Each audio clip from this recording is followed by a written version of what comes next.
You saw the title, let me tell you how. You get the permission, that's how. And how did I get the permission?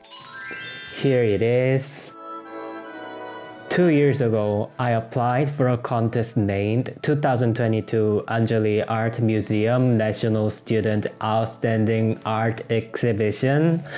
That's a mouthful. And I won the grand prize for this robotic art I made. You can learn more about that project up here, and the additional prize include solo exhibition at Anjali Art Museum for a whole month if I agree to donate one of my art to the museum. Yay! This was a really big thing for me. I had some solo exhibitions at galleries in the past, but it doesn't really compare to solo exhibition at a freaking art museum. Art gallery invites you for your commercial value, but art museum invites you for your artistic value. You can say it's like a verification of some sort, which makes museum exhibitions more valuable career-wise. And look at the size of this place. Although the museum was at the rural area of the country, it was really big and it was really hard to turn down. I told the museum director I would do it right away, and we settled for January 2024. I wanted this show to be a grand finale of my amateur artist life and grand opening for my a little less amateur artist life. That's why the main theme of this show is Himalayan Birkin. My career as an artist all started with the Himalayan Birkin. This is fake, by the way. The animation, I took my time off university because I wanted to complete this animation, but somehow I ended up in the fine art industry along the way and things just got delayed. My plan was to finally finish what I started and put an end to this entire mess of a project I've been dragging for 2 years. And that I did. You can watch the complete animation right up here, or I just put a link down in the description. But animation alone didn't feel enough for the grand finale, so I decided to make some more, like painting, some installation art, and the visual novel. I know you guys all came here from that, but with the decision of making a visual novel, things just got more deep.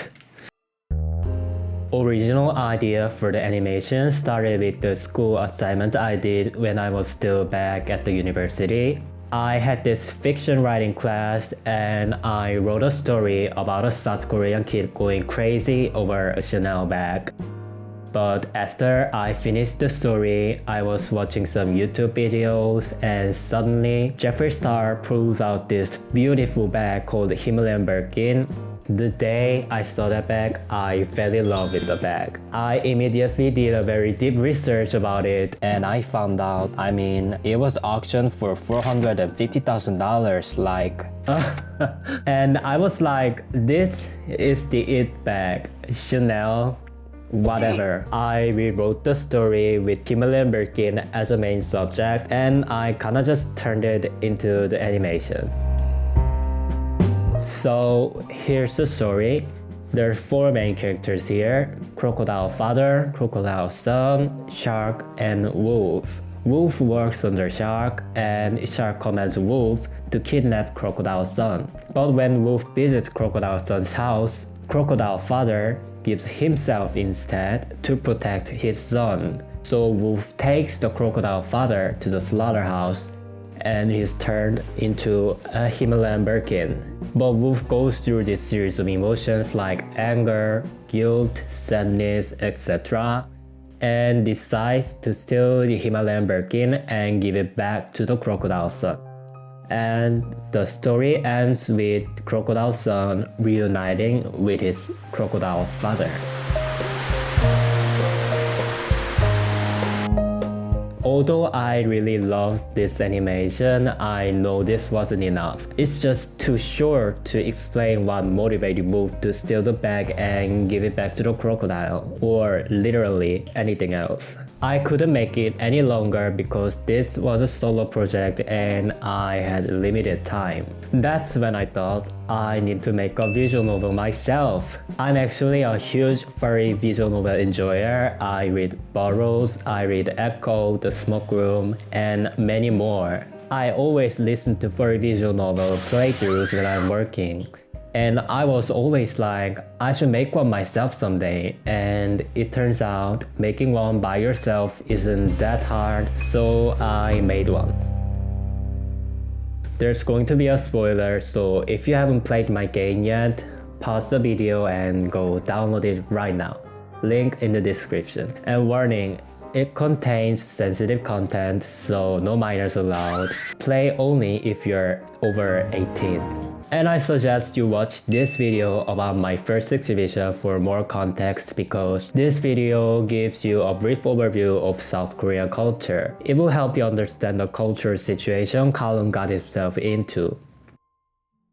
Main character of the story is Callum Ferranti, or formerly known as Ryder Rees. He's living the year 2025. World War III broke out. It started with Ukraine, Israel, and now Middle East, Korea, Taiwan, and finally Europe. They're all in war. Luckily, Korea manages to end the war rather quickly, but the problem is there's no working age population. All the young soldiers perished on the battlefield, and if you didn't know, low birth rate is a big problem here in South Korea. As a result, there's no young people available for work, so the Korean government decides to ease on the immigration policy. That change in immigration policy makes Korea the international hub for all the refugees, and among those people is Ryder Rees and his ex-boyfriend Schreiben. Those two help each other run away from the battlefield together, but they had some difference of views and eventually get separated. Ryder changes his name to Callum and manages to land his feet in Seoul, Korea. He thought everything would be fine if he make it here, but no, he still has a lot of things to worry about. Some Koreans have this strong sense of ethnicity and doesn't really welcome immigrants. Politicians fight over whether we should accept more immigrants or kick them all out. Election is coming and it's neck and neck. Everything is unpredictable. Callum tries to blend into Korean society, but being a Korean really isn't easy. He has to learn new language, adapt to new culture, and yes, he sees Louis Vuitton and Gucci everywhere, but he can't just buy one because he needs to save every penny for his next escape, and all the while he's suffering from the PTSD and he gets accused of and fired for several times being a runaway soldier. Nothing in his life is stable, man is scared of everything. That's how the story starts. It wasn't really easy to put him out in the public like this because he's based on myself, kind of. Although I didn't experience war directly, I still heard a lot of things from my grandparents and other old people. And if you didn't know, South Korean men are obligated to fulfill a military service. I'm yet to join the army myself, but I heard pretty bad things like people of my age actually dying during the service, and I heard the stories of veterans with severe injuries living in a poor conditions or going homeless even. And now there's war going on all over the world and I'm very scared. Callum is also showing a very strong sense of self-hatred and inferiority, and that came directly from me. Being a broke college student while surrounded by all these rich friends and art industry people is one of the reasons. I may have once laid my butt on Maybach and Bentley, but I don't own a car. One of my friends had $2 million in cash in his bank account, but I have like $100 now. One time I had a meeting with this rich lady who brought along a crocodile Birkin, and I just couldn't help but ask her if I could touch it. It felt way softer than I imagined, but the point is, no matter how much I want to blend into that world, I just feel out of place, like being constantly exposed to this luxury life while you're struggling to get on the bus with this big sack of school project. It's at that point it's not even sad, it's just funny. And hey, that's not all. I'm a gay, ugly, antisocial freak, and I have many more reasons to hate myself. I just don't know how to put it in words. And about the luxury stuff, I love Gucci. I mean, some people feel happy when they look at the flowers, some people feel happy when they look at the dogs, but for me, I feel happy when I look at Gucci. It's more than just materialistic fantasy.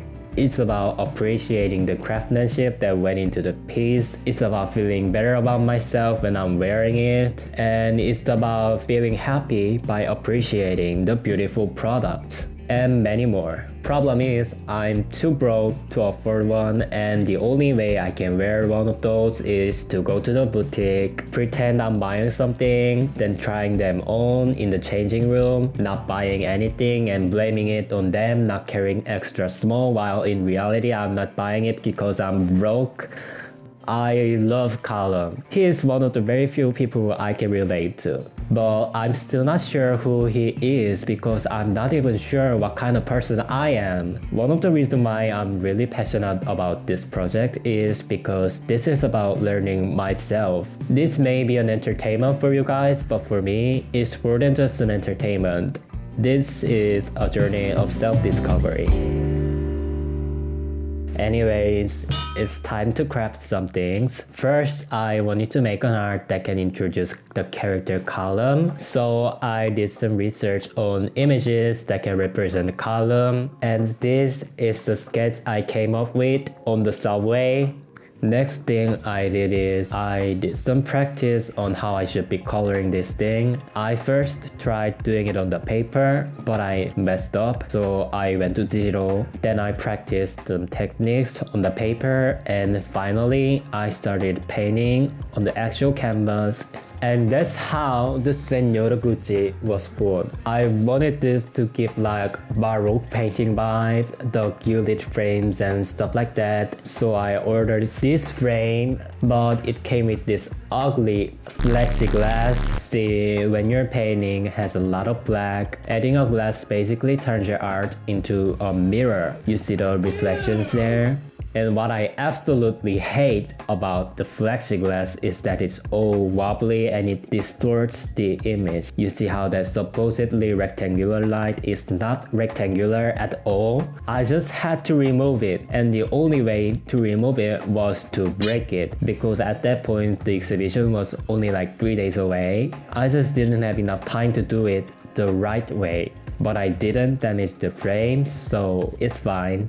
Next thing I made is this Himalayan shade crocodile leather. At first, I thought of just buying one of these, but it just looked too crocodile-ish. I want to make this clear. This story isn't about humans slaughtering an animal. It's about a human slaughtering another human. And because of that, this leather must be in a human form, not a crocodile form. So I did what fursuiters on the internet do. I wrapped myself in plastic wrap and made a copy of my body. This is really freaking creepy. I feel like a reptilian who just shed it.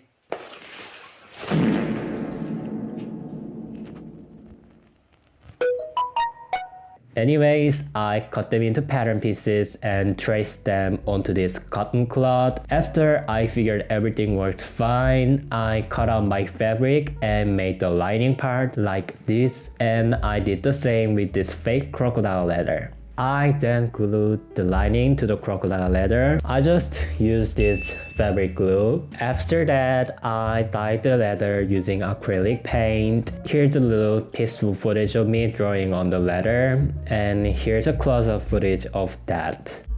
And I polished the edges by cutting away the excess, and I burnt it over the candlelight. When you're doing all this, you should make sure you're wearing your safety gears and have the fire extinguisher ready to go. I then made these little pots and stitched them into place. These rings are needed to hang the leather from the ceiling. For the finishing touch, I wanted this letter to have that bloody wet kind of look. I took my inspiration from Kim Kardashian's iconic wet look by Thierry Mugler. I glued this spangled fabric to the lining using this gel gloss by Golden. Then I attached these crystals using transparent threads to give it that blood dripping look. After that, I made an Hermes box to go with that leather. I built the frame using steel and I covered that with iconic orange colored fabric. I put the light, the net, the tulle, flower, which I decided was too much and I just removed, and the clear jelly Birkin. This is not real, I can afford the real one. So here's the final unboxing video. Please ignore the flowers.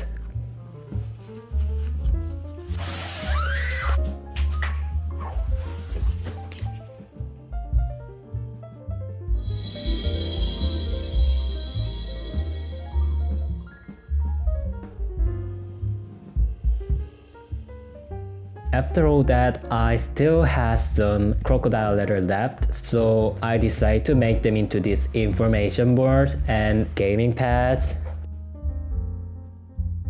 And also, I decided to repaint this Birkin. It was originally a really ugly color and I just had to do it. I also decided to frame this art. This is watercolor on paper, and I brought along some of my old stuff too, like my art prints, certificate, price tag, character standee, and legacies of my school assignment, stuff like that. When I first got to the place, I was like, holy sh! It looked even bigger when it's empty. How am I gonna do all this myself?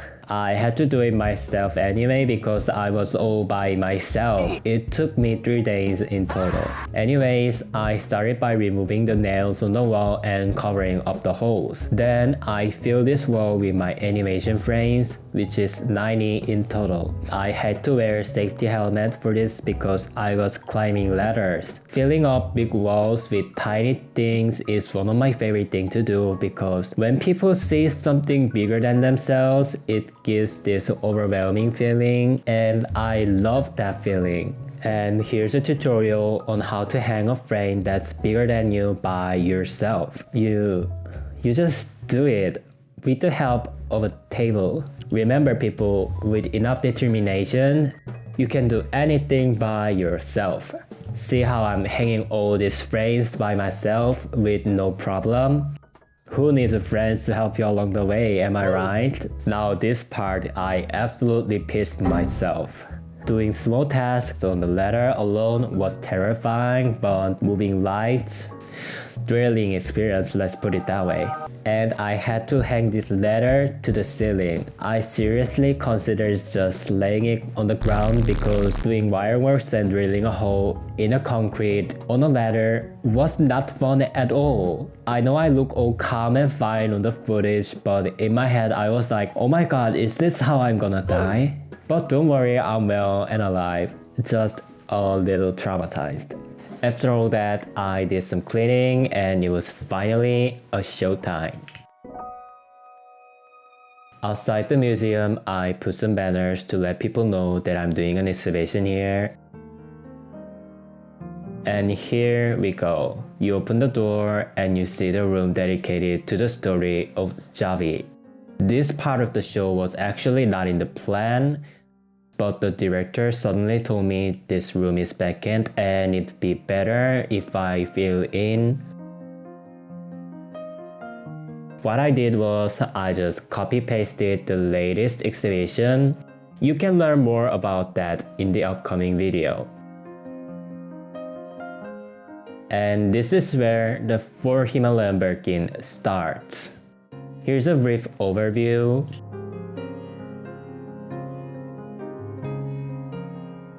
This image and this photo, you might recognize this if you played my VN. You can play my visual novel on this table, or you can just click the link in the description. Again, no minors allowed. Here we have Ryder. I covered his crotch with the chenille in this contrasting white color because I want people to direct their focus on the chenille. That's exactly what Ryder wants. He wants people to look at his chenille instead of his scars. Here we have this animation. I made this animation using paper and pencil and a bit of digital coloring. This animation is about back in the days when Ryder and Schreiben got along well. And these here are some of my old art that I made back in the university. This is about my persona Schreiben. I wasn't really sure about the character Schreiben back then, so these images are kind of vague. And these, you've seen this back in my first exhibition.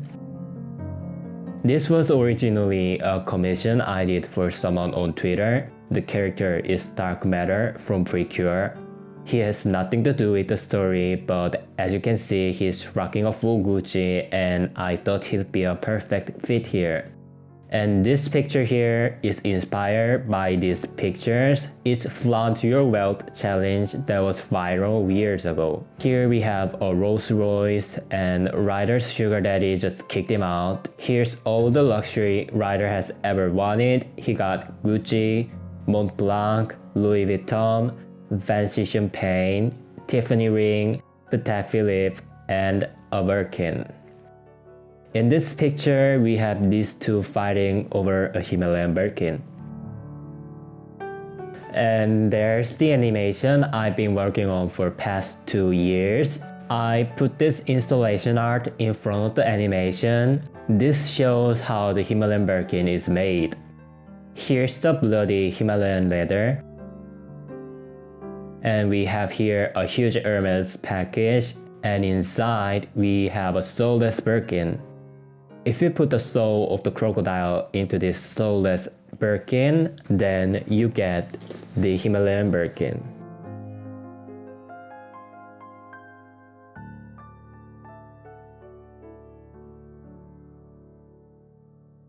The opening day was finally here. I wanted this to be special, so I collaborated with this studio called AM1257, and I'm not going to show the full video here because it's too long, but it was awesome. After the performance was over, the museum director and the people from AM1257, they all came to give me words of celebration, and it was my turn.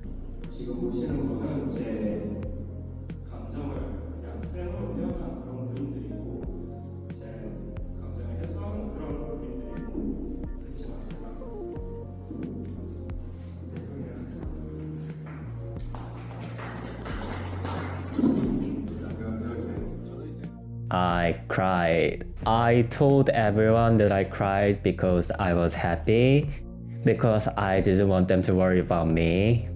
But there was more than just that. Those tears, they had thick layers of emotions. I was happy that my dream as an artist finally came true. I was afraid this might be the end. I was worried because I still couldn't recover from my debt I made on my first exhibition. I didn't know how I'm going to make money. I don't know how I'm going to be famous. I'm not even sure this is the right career choice for me. And all the things I've been through to stand where I am today. All those people that stabbed me in the back and ripped me off to be here. And all those troubles I have ahead to become something bigger. But I know I'll figure something out as I always did, so whatever. If you made it all the way here, thank you so much for going through this journey with me. If you want to learn more about me or the project or other things I do, you can learn more about that on my website, which I'll put a link to that down in the description. And if you can, please give this video a thumbs up and subscribe to my channel. And please let me know down in the comments what you think about my exhibition, my art, my video, and everything else. It really means a lot to me and I would really appreciate it. And the usual things like my Instagram, Twitter, email, Ko-Fi, they're all down in the description. Please follow me on Twitter and Instagram for real-time updates on things I do. I'll have to go make money now, so have a nice day, people. Bye.